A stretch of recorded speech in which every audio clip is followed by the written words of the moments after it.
Hi, everyone, and welcome back to Barbie Dolls of the Week. So, this week I've got two interesting box dolls and several loose dolls. So, let's start with the loose dolls, or not box dolls. So, I mentioned this one before, but I don't think I had it up here again from the last of the Goodwill dolls, or this is the last one, I believe. Um, this is the Army Barbie. Now, this is the one with the very poofy hair that's, I don't know how to describe this, but it's short. Obviously, if you're in the military, you're probably not going to have really long hair. So that makes sense. And this was, I believe, a mid 90s doll. I don't, of course, have the box with me to say for sure. They've got these bags around her neck.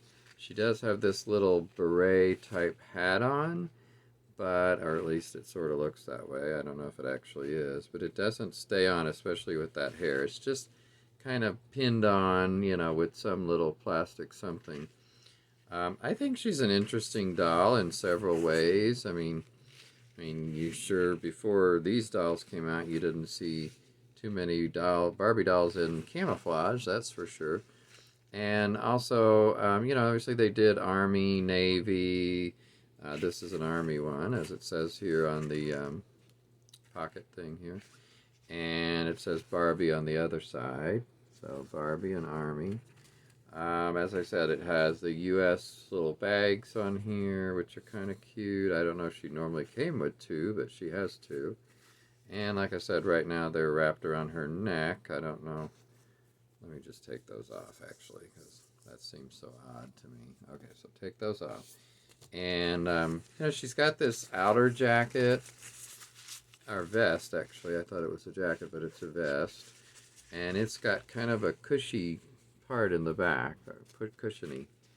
So, yeah, this is definitely a waterproof outfit. It's got these pockets. Let me see if they're real pockets. Yeah, they actually are real pockets on this outfit. So, I wonder what this outfit would look like nowadays if they made it. Probably not like this. So, I just thought this was an interesting doll in general. And I've got, by the way, if anyone's interested, don't forget I have one of these in the box on my Amazon. Now, I think the lid is open, but other than that, it's still in the box. So it's pretty cheap, by the way. So I said Amazon, but I meant eBay. On my eBay, the Ranman for the seller name, Rannman. So yeah, I think this was an interesting set that they did of these different dolls, and they did both African American and Caucasian in most of them that I saw. This doll, or the next two dolls I got from Eva on the online claim sale that I occasionally buy from. She's got her own little group. I'm just trying to fix his shirt because it's really in bad shape. So that's this guy. And I think I might have shown him, but I just want to show him again because I have a question. Does anybody know which Ken this is and if this is the body he came on? Because it's very stiff looking, and for some reason it looks stiffer than most Ken as far as his pose. I doubt this is his original outfit, and of course, like I said, the shirt is completely ripped. I don't think anybody had answered this, but there's the necklace. If I'm wrong, sorry about that. I see almost all the comments. I could occasionally miss one, so if you did answer, I appreciate it. But I will be glad to see another one. So I do like this Ken's face a lot. I think, I'm thinking, and this is where I think I said this before, that he's maybe a Cali guy Ken from that beachwear series, or not beachwear, but beach doll series. Speaking of that, I want to share this list, not the whole thing, but just tell you about this list I have. So I made a list of the Beach Barbie series at some point, starting with 1979 with Sun Lovin' Malibu, 1980 Malibu is all I have here, 81 Sensational Malibu. I didn't say anything different in 82, so I assume that just stayed on the shelves. And, box date 81, out in 82 kind of thing, something like that. 83 is Sun Gold, 85 Tropical, 87 Island Fun, 88 Beach Blast, 89 Wet and Wild, 90 Hawaiian Fun, and 91 Sun Sensation.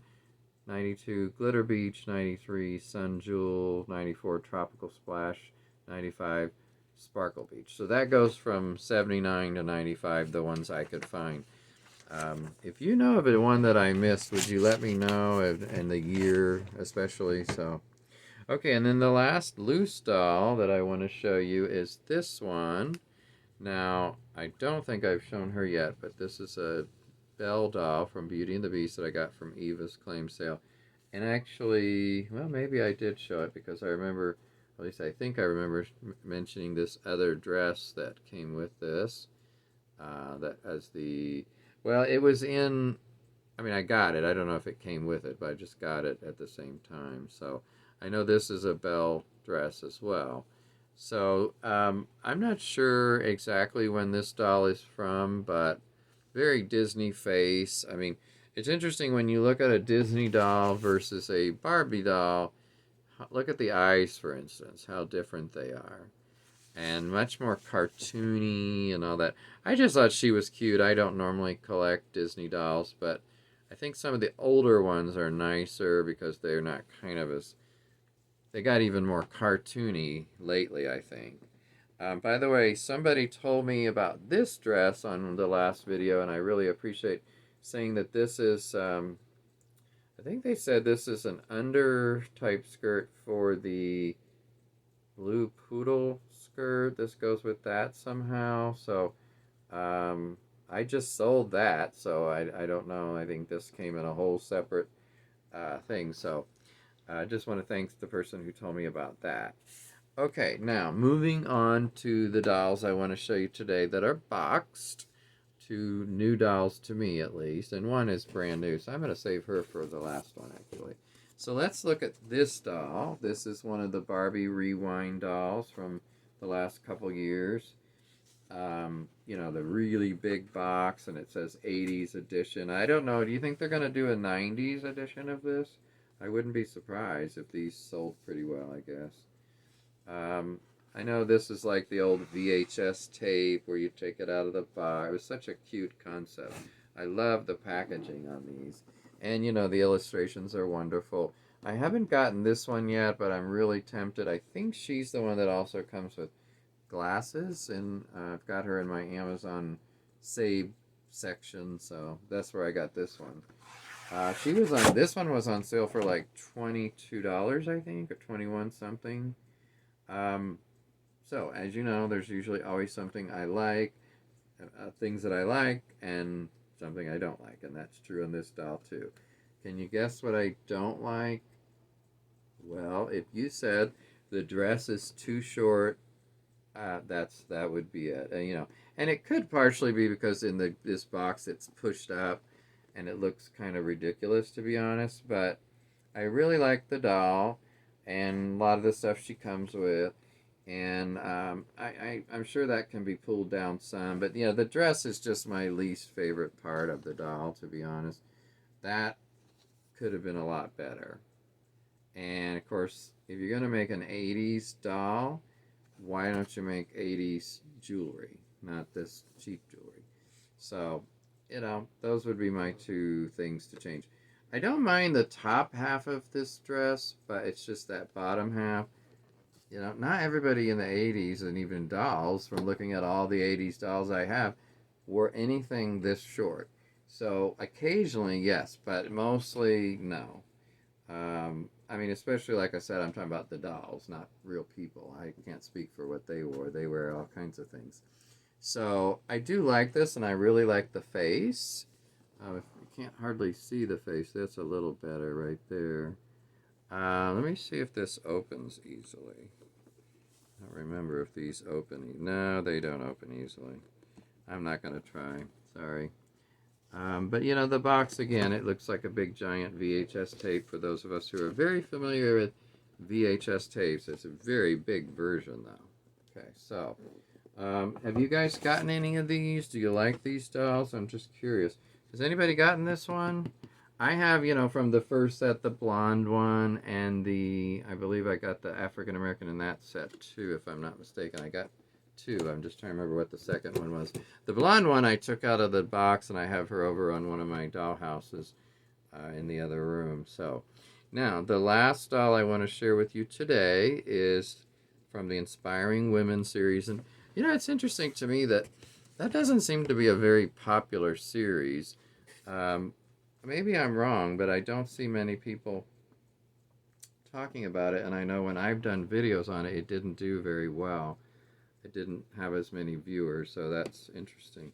But I like this series, and I've gotten quite a few of them. I certainly haven't gotten all of them. There's way too many. But the latest one I got is this Mae Wong doll from Mattel, and she was an actress from, it says, 1905 to 1961.